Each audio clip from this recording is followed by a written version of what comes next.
Here in Southland, you expect snow during the winter months. We visited the area early in summer and were met by a freak storm that left 7 inches of snow on the ground. A chilly introduction to one of New Zealand's most prosperous farming districts. This property is owned by Mr. Wren Curse, who told us that fortunately the cold snap had come too late to worry his lambs. Like a great many farmers down here, Wren has spent all his life in Southland. Wren, what sort of farming do you do here on your farm? Well, this is classed as a mixed farm, Sylwyn. By that I mean fat lambs and wool are our main items, and also there's quite a lot of cereal crops in the way of wheat and oats grown in the area. What size farm do you have here, Wren? This farm is 412 acres and would be considered about an average size for this locality. Have you always farmed on this property, or is it a rehab farm? This is a rehab farm we took over in March 51, Sylwyn. What was the land like then? The land was all brown top and rushes, no buildings and no fencing, and naturally no grass. Well, you've been farming here for about 13 years. Are you well established? We seem to be quite well established, Sylwyn. And how are you going financially? Quite good. You're ahead of it. Yes. In fact, when it comes to income tax, we seem to have had a good year. Wren, where is your nearest business centre? Well, our nearest shopping centre of any size, Sylwyn, is Gore, a town situated approximately 30 miles southwest from here. Yes, well, that's not very far from here. Let's go and have a look at Gore. Gore was founded a little over 100 years ago. When the railway from Dunedin came into the town in 1875, the settlement grew rapidly. Farmland was opened up, and Gore became what it is today, a service centre for farmers. We discussed this with the town clerk, Mr. Gilbert Winwood. Now, as a servicing centre then, the borough must depend a lot on farming money. To what extent does this affect the prosperity of the town? Well, it has a very definite effect on the prosperity of the town. Gore more so probably than most other towns because of the situation of the town. It's surrounded by such an extensive country area. You could say that the young person in the town, the young businessman perhaps, can confidently entertain ideas of setting himself up in business because finance is available locally, and he also is pretty well assured of business because of the potential of the town. It seems that Gore is a prosperous community, Mr. Winwood. Now, roughly what area of farmland does Gore service? Well, you could say that the farming area would extend about 25 miles in each direction from the town. The pattern of farming around Gore is changing. Wool, mutton and grain are the biggest products, but farmers are branching out into raising beef and experimenting with winter housing for their cattle. As farming changes, so does the work of stock and station agents. We asked Mr. Maurice Cronin, who's been a stock agent in Southland for 45 years, what changes he's seen in that time. Could you tell us what the land in eastern Southland was like? Well, in the main, I would say it had a fairly unproductive appearance. It certainly lacked the green colours that it has today. Did you have rabbit problems? Oh, definitely. Oh, yes, we had rabbits here, and I would say in patches they were very, very bad. And I was going to say that their distraction has played a very important part in their development. Well, now, 45 years later, this is among the most highly productive land in New Zealand. How did this come about? Well, I would think mainly by the application of lime. And in those days, it took a lot of persuading to induce a farmer to use lime. And do you have lime here indigenously? We have now, although in the earlier days of liming, it was all drawn from Winton and Hedgehope area, which is not so far away. We've mentioned the high productivity here. Can you give us an example of this?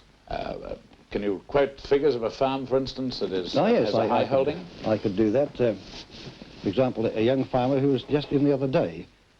He has 430 acres, nice, easy rolling country, and he carries 2,000 breeding ewes plus 250 dry sheep. 10 years ago, he was carrying 960 breeding ewes and 400 dry sheep. Now, this is the result of the development of the grasslands. Almost certainly, yes. What were they doing before they had grass development?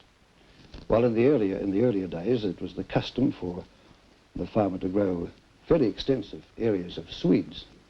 And, of course, the winters then appeared to be harder than they are these days, but the growing of Swedes was the big thing in farming, whereas today the farmer is switching more to grass farming and largely doing away with the use of Swedes.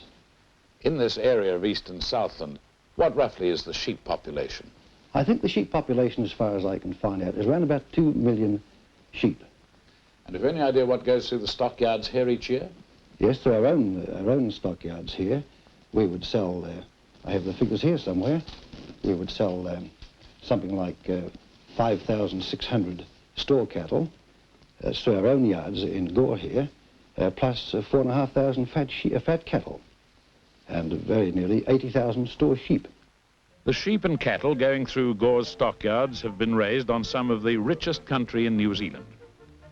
The farmland's wealth gives Southland County a rateable value of £76 million. And the county is completely debt-free, probably the only one in New Zealand which is. Gore has a population of 7,000 and does support some industries. A few miles from the town, a freezing works and a paper mill stand on either side of the Mataura River. Cereal factories and flour mills at Gore and Invercargill, the provincial centre about an hour's drive from Gore, handle Southland's wheat and oats.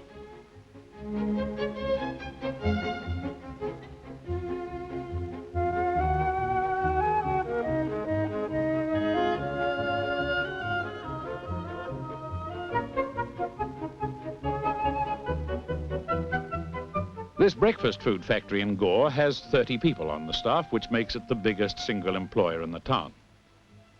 Most purely local firms, such as this concrete factory, are small but prosperous. And there's more than enough money in the district to support a great number of them. In fact, there's so much money about that Gore has more public accountants per head of population than any other town or city in New Zealand. The accountants, stock agents, manufacturers and car dealers in Gore, along with shop owners and tradesmen, are kept in business by the farmers. If there's such a thing as a typical Southland farmer, Mr. Charles Ottery is probably it. We talked to him on his farm at Tapanui, 25 miles from Gore.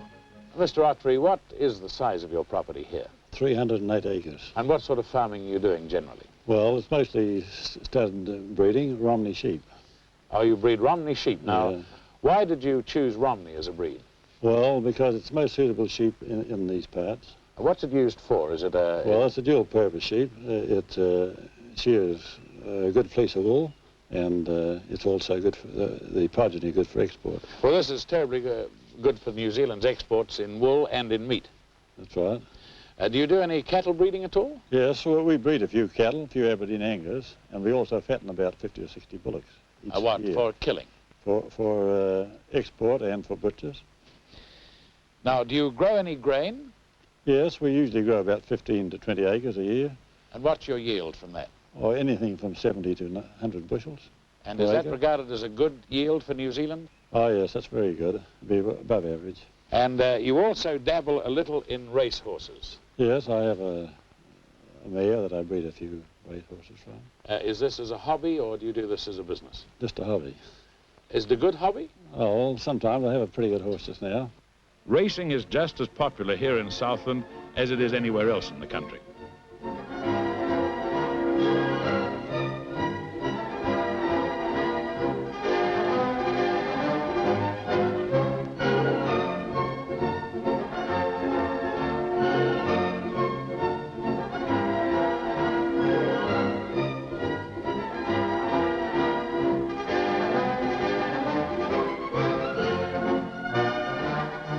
If a race meeting in Gore brings most of the people in the district to town, the annual show brings them all, and has done for the past 80 years.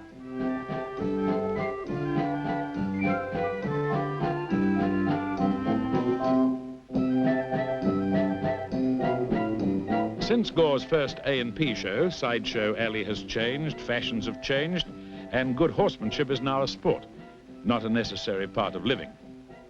The only thing that hasn't changed is the idea behind it all. To bring together people, farmer and townsman alike, with a common interest, the land. For the land and the people on it have made Gore what it is, a wealthy town.